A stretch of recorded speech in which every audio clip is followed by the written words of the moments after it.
At 3:12 a.m., the Ashford estate in Greenwich was so still the security monitors seemed louder than the wind outside. Victoria Ashford sat alone in her dim study, glow from 47 cameras reflecting in her eyes trained to catch the smallest betrayal.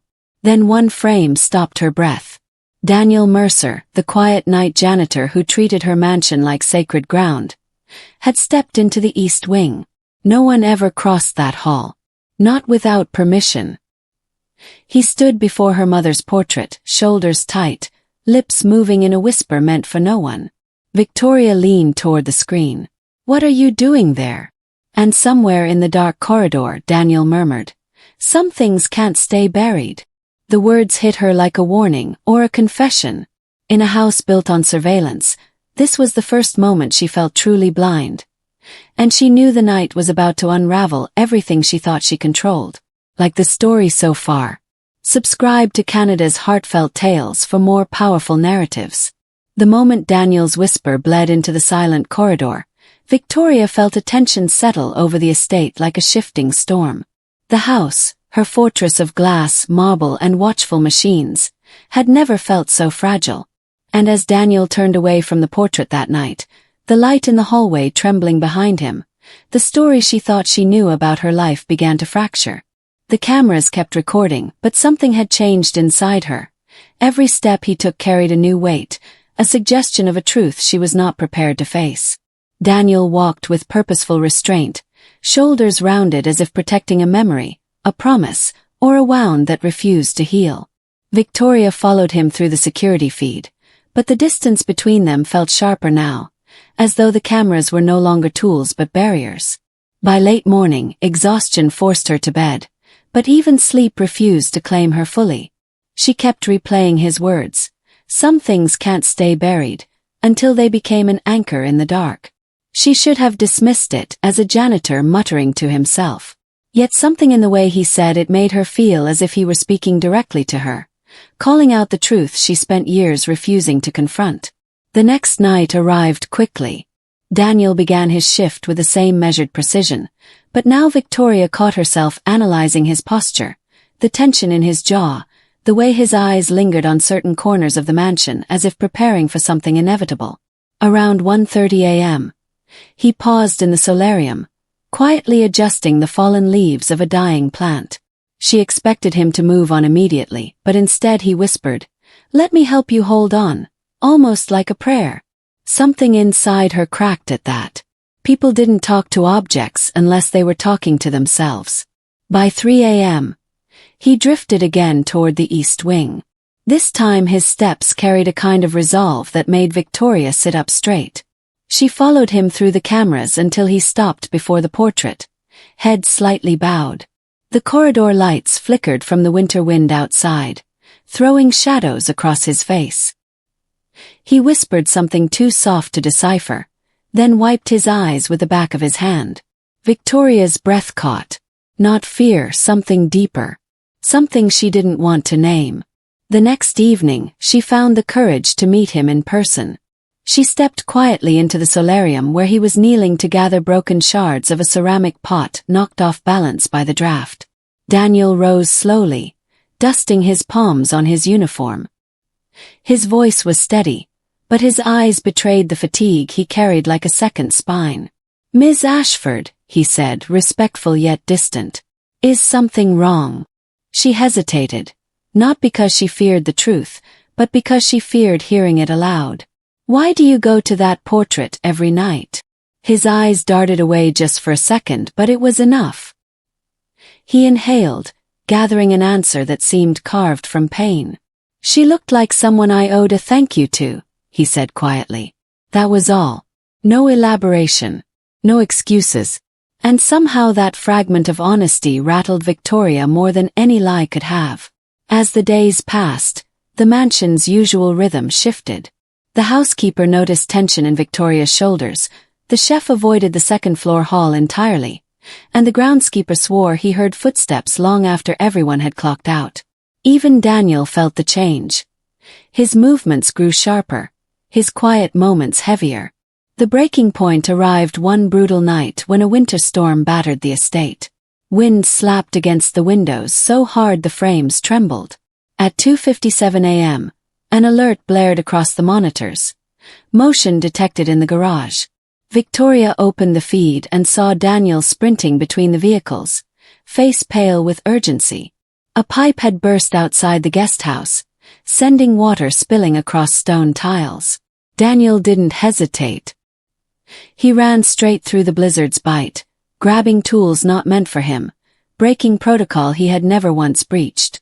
Frost clung to his hair, his sleeves soaked and hardening with ice. Victoria watched him chisel at frozen ground, breath harsh and visible in the wind. He sealed the pipe, redirected the flow, cleared the walkway, all without a coat, gloves, or the faintest thought of being caught. By the time he returned the tools, his hands were trembling violently. He paused, staring at the repaired pipe, and whispered, "Some things have to be done right, even when no one knows." Victoria felt the world shift beneath her feet.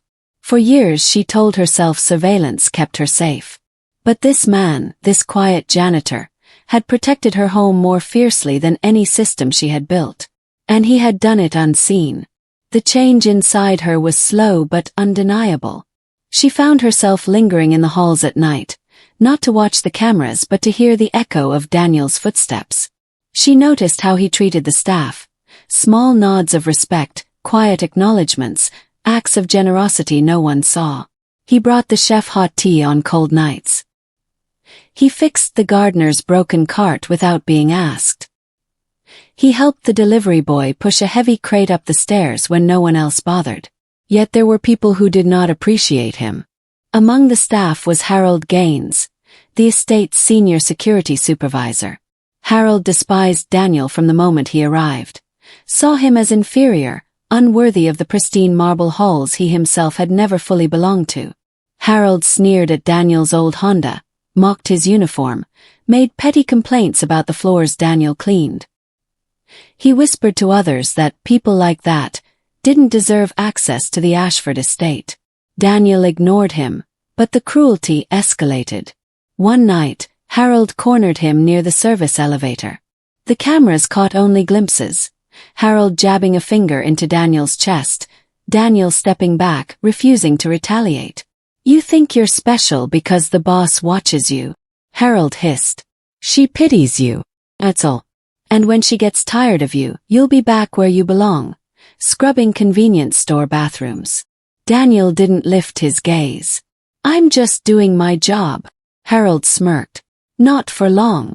When Victoria reviewed that footage the next day, something cold settled into her bones. She had tolerated disrespect from employees before, but this was different. This was cruelty, unprovoked, sustained, and dripping with prejudice. She didn't act immediately. Instead, she waited. A week later, the truth unraveled all at once.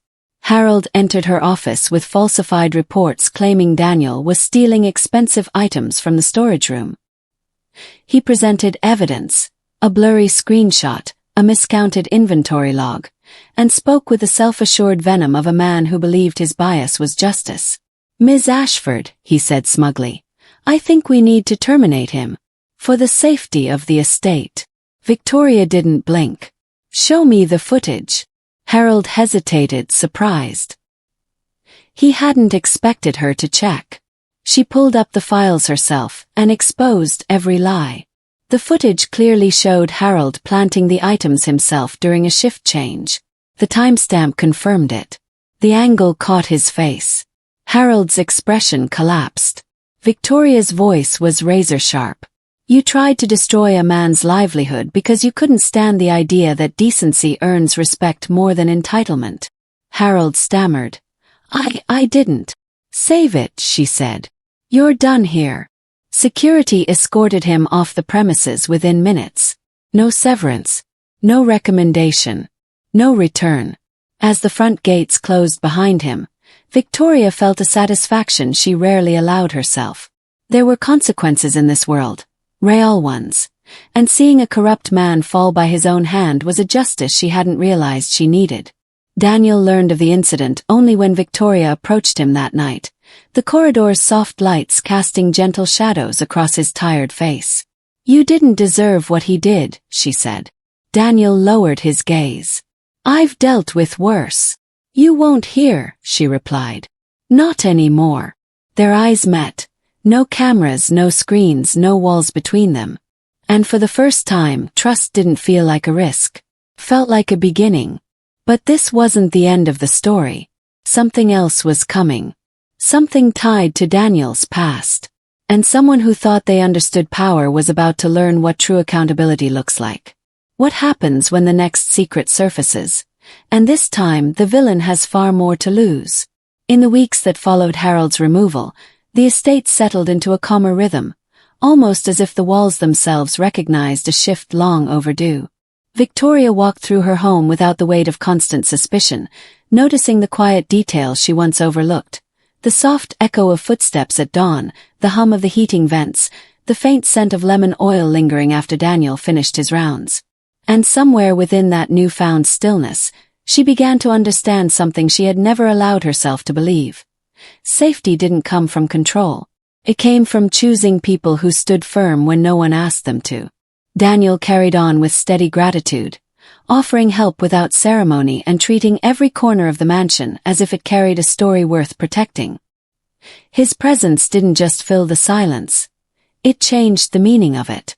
The staff grew kinder. The tension she once thought normal dissolved. Even Sophie's laughter, light and unpredictable, felt like a reminder that healing rarely arrives loudly. Sometimes it drifts in through a doorway you forgot to open. One evening, Victoria paused in the east hallway, looking up at her mother's portrait. The light caught the painted eyes in a way she had never noticed before, as if they held approval she'd spent years trying to earn. Behind her, Daniel approached with a quiet nod, not needing to say anything for the moment to feel complete. The truth had cost them both something, but it had given them far more. And as Victoria stepped away, the portrait glowing softly in the dim corridor, she realized the story wasn't really about surveillance or fear. It was about finding the courage to let truth rebuild what fear once ruled. If this journey moved you, please like, share, and help Canada's Heartfelt Tales grow by subscribing for more stories that stay with you long after the screen fades.